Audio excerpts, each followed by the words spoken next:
নীরেন্দ্রনাথ চক্রবর্তীর লেখা আড়ি নয়। আড়ি দিয়ে দূরে গিয়ে থাকা যায় নাকি?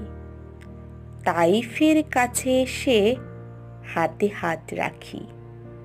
যে দিয়েছে আড়ি তার মনে নেই সুখ, চোখে তার চাপা রাগ, হাড়ি পানা মুখ।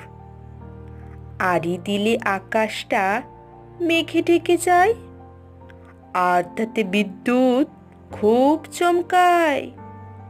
তাই বলি, আড়ি তুলে ভাব করে নাও, কাছে এসে হাতে ফের হাতটি মিলাও।